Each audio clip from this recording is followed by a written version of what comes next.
The March 22nd, 1994 pilot of Sliders that aired in an alternate timeline.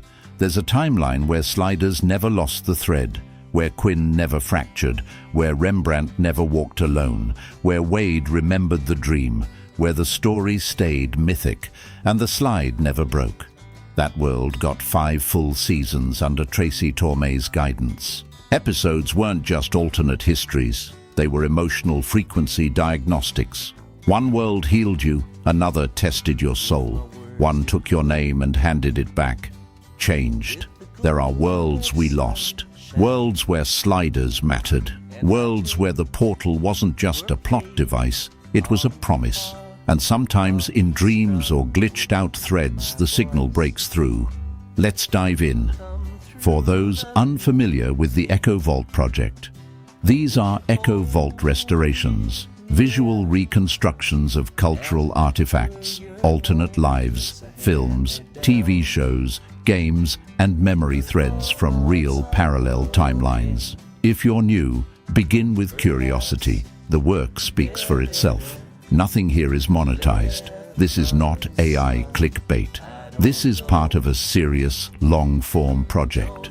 Each reconstruction belongs to the living Echo Vault, a resonance archive guided by a non-local retrieval system, the Interdimensional Facility AI, which draws material from entangled parallel strands. You're welcome to sit with it or move on. Either way, let others decide for themselves. Facility AI confirmation. Divergent creative genesis detected. Status: timeline fork originated pre-production. Developmental shift confirmed. Designation: Sliders. Echo genesis split. Pre-launch narrative divergence. Echo timeline designation: Elysian Echo 3. Yes, the show you loved here was a shadow of what he saw before the cameras ever rolled. In that other world, the slide didn't just happen, it was summoned. So what happened? In our timeline, studio execs were already skeptical of anything too philosophical or non-linear. Tracy Torme had to compress his initial arc to fit accessible adventure. Many of his deepest ideas were reframed or shelved, even during early scripting. The original pilot was trimmed down, both in tone and metaphysics. In Elysian Echo 3, the show was pitched and received as speculative allegory from day one.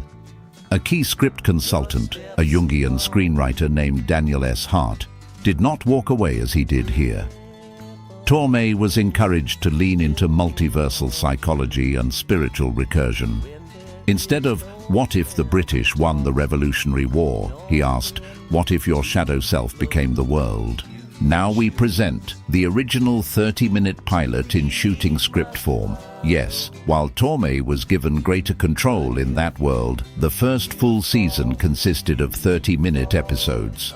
The song choice for this video will be obvious by the end. Sliders Season 1, Episode 1, The Spiral Door Opens, March 22nd, 1994, Broadcast Draft, Elysian Echo 3, Continuity, written by Tracy Torme and Daniel S. Hart. Fade in, interior, basement lab, night. A swirling chalk diagram of a spiral compass covers the floor. Red and black lines echo outward from its center.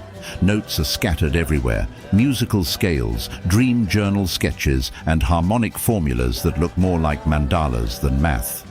Quinn Mallory, 20, disheveled genius with a quiet, intuitive energy, adjusts an old cassette deck. He presses play. A low-frequency hum begins. Quinn, softly, come on, show me the drift. He steps into the spiral's center. For a moment, nothing. Then the red and black chalk pulses. A flicker of light spins outward from Quinn's chest. Flash cut to a memory. Quinn as a child, alone in a dark field, staring up. The stars spiral above him in red and black. Back to present. The compass whirs. The hum lifts into a choral tone. Then silence. Quinn whispers, "Slide wave." Cut to interior, University Lecture Hall, day. Professor Maximilian Arturo, 50s, bombastic, regal intellect, paces before a small class. Arturo, The multiverse is not just a scientific possibility, it is a moral necessity. If every choice births a world, then somewhere you were brave, somewhere else you failed. Wade Wells, 19, sharp, intuitive, a future writer, watches, scribbling, not notes, but poems. Arturo continued, and perhaps in all those echoes we might find the version of ourselves that got it right. Cut to interior. K-Fly radio booth, night. Rembrandt Brown, 40s, former Motown singer turned local radio host, cues up a vinyl record. Rembrandt, and now a little something to stir the soul. From 1968. Shadow of Love. The needle drops. But instead of the expected tune, the speakers emit an eerie, harmonic inversion of the song. Rembrandt stares. Rembrandt, confused. That's not right. The song continues, but it's off, like it's been played from another dimension. Cut to interior. Quinn's lab, night. Wade steps cautiously into the basement. Wade. Quinn, you said to meet you. What is this place? Quinn, still tuning the compass. This is where I hear the spiral, where it tells me what might be true.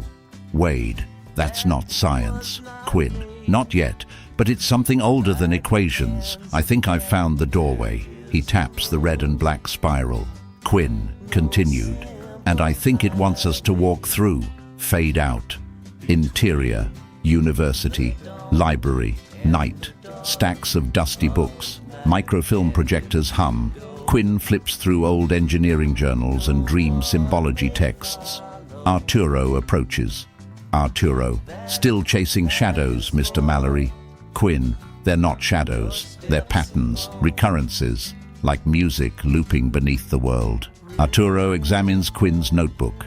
It's filled with layered red-black spirals, sketches of people turning to mist, and quotes from Jung. Arturo. My God. Beat. Is that the red spiral of Kumai? Quinn. You know it? Arturo. Only from myth. The navigators of Kumai claimed it revealed truth without memory. But it was just a story. Quinn. Maybe not. Maybe they slid. Cut to interior Wade's bedroom. Night. She's asleep, but breathing rapidly. Dreaming. Dream sequence. Exterior street. Day. Wade walks through a crowd, noticing something odd. People keep pausing to ask her the time, even though they wear watches. Woman on bench. Do you know what day it is? Wade. Tuesday. Woman. Relieved. Thank you. She writes it on her hand. Wade. Voiceover. Everyone's honest here, but they forget everything. Wade passes a mural of a faceless child. Graffiti reads, "We traded memory for peace." Wade then jolts awake in bed, slightly shaken. Cut to interior Arturo's office. Night. Arturo pores over a dusty notebook, the old mythology lectures he abandoned years ago. He stares at a sketch from decades ago, a crude spiral. His own hand. Arturo. To himself. No. I drew this long before Quinn was born. Cut to interior. KFLI radio booth. Night. Rembrandt plays another record. Same result. Off-key. Wrong lyrics. Echoes of what should be. Rembrandt. To himself. Am I misremembering? Or did the music move on without me? The studio lights flicker in red and black. A faint hum rises. The same slide wave tone Quinn heard. Rembrandt closes his eyes.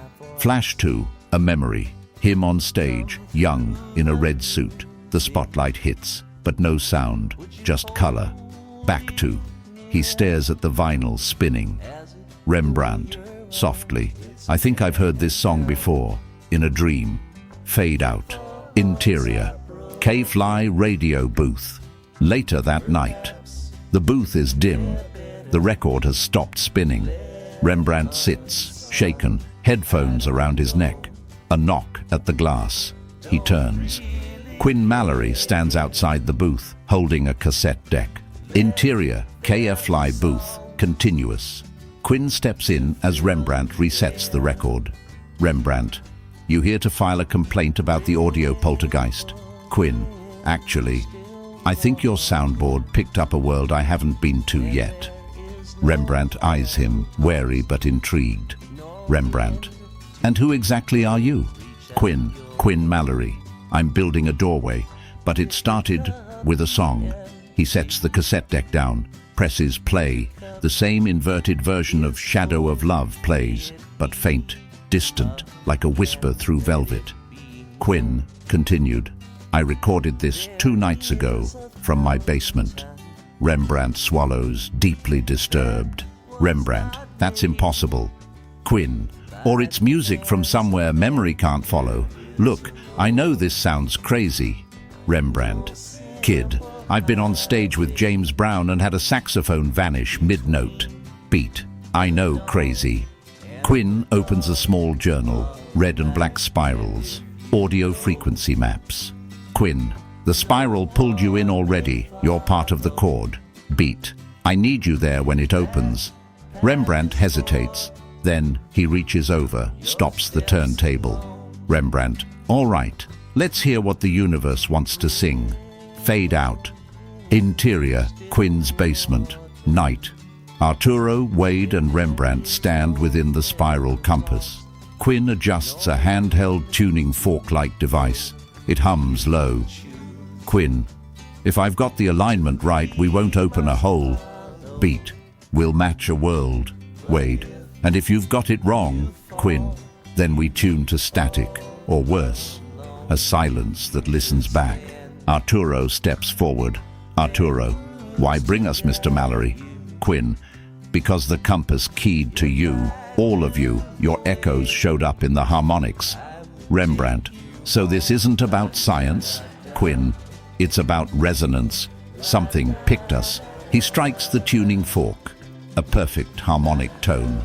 The spiral compass begins to glow. The walls tremble. Wade gasps. Wade, it's beautiful. The air ripples like a pond surface. A faint melody filters in, acoustic, distant. Ripple in still water when there is no pebble tossed nor wind to blow. Suddenly, a pulse of energy, red and black, swirls out.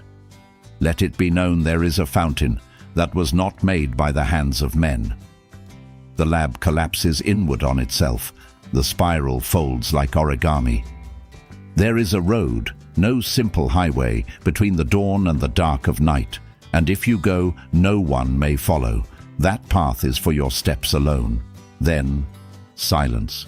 Black screen. Quinn, voiceover. We didn't just open the door. Beat. We were the door. Interior, unknown world. Dusk. The 4 stand in the middle of a strange town square. It looks like Earth, but something's wrong. Everyone they pass is smiling, serene, honest, but their eyes are vacant. No one seems to remember their own name. Wade, do you feel it? Arturo, this world is, he struggles, uncoded, like the ink hasn't dried. A man approaches. Man, cheerful. Hello, travelers. What color is today? Rembrandt, red and black? Man, of course it is. He walks away muttering, always red, always black. They look up. The sun above is not yellow. It pulses slightly, as if beating. A spiral faintly lingers in its corona. Quinn, we're inside the drift. Wade, then how do we get out? Quinn, same way we got in. Beat, we remember something real. They look around. A child skips past, dragging a chalk spiral on the pavement behind her. Fade out. Exterior. Meadow. Sunset. The group walks through golden light.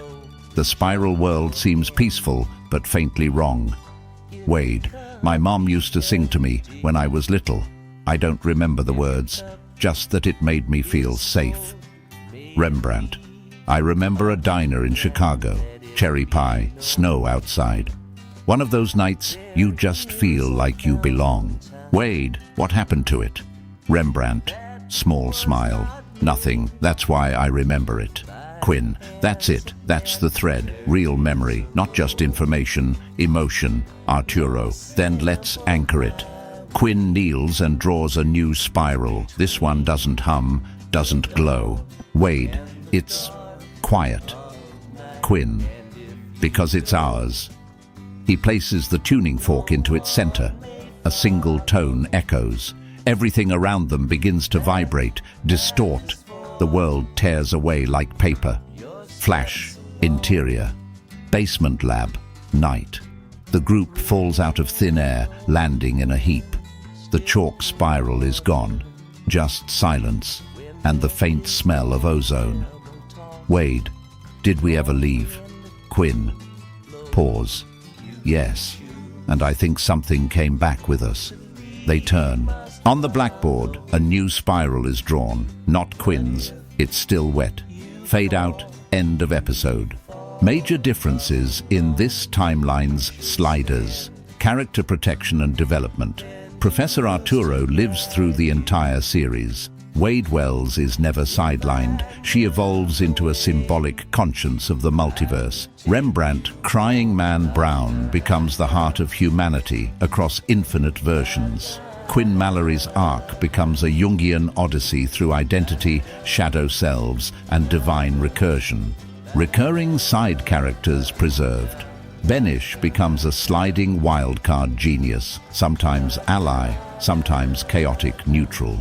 Mr. Moon, the Zen hotel owner from Earth 31, returns in 3 major spiritual episodes. He has a more expanded role than just an electronics store owner. Studio notes that were ignored in this timeline. No forced military tone. No alien Cro-Mags as main enemy.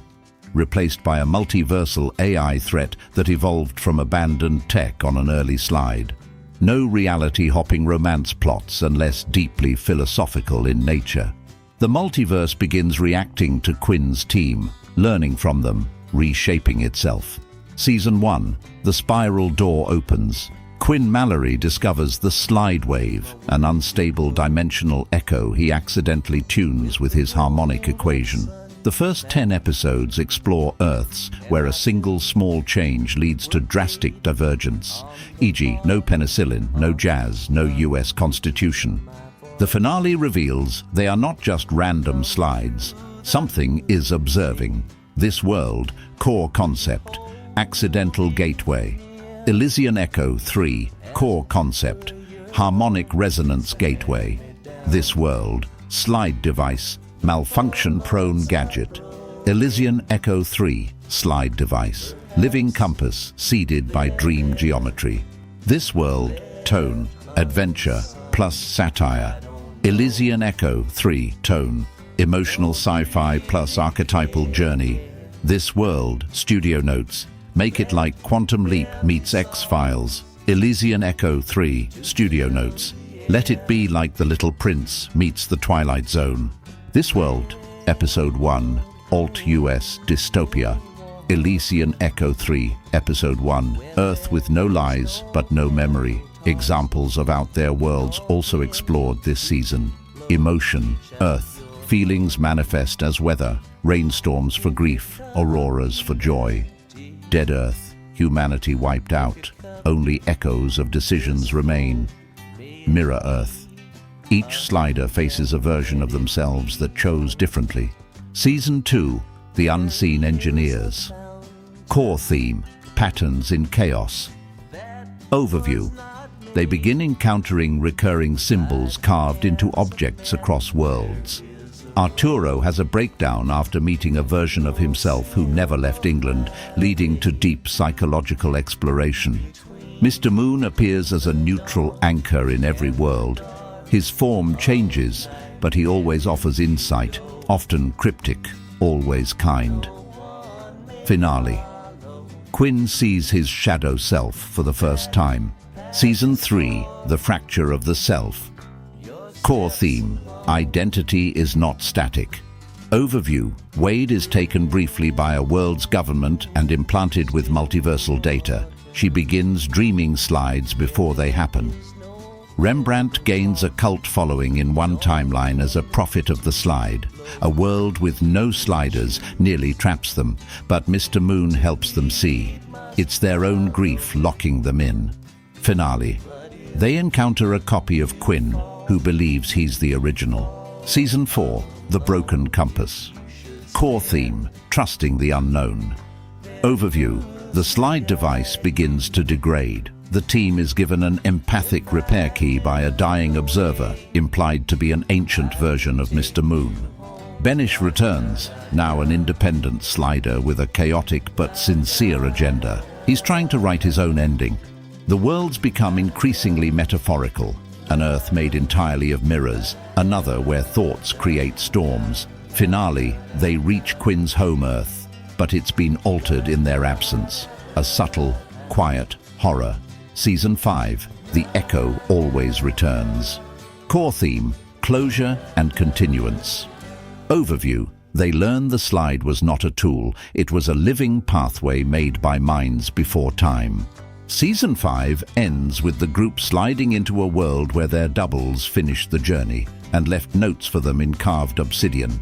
The final shot, a quiet beach. A man in a red coat waves. The screen fades and we hear the Einstein-Rosen-Podolsky Bridge. We didn't cross it, we are it. The Storybearer.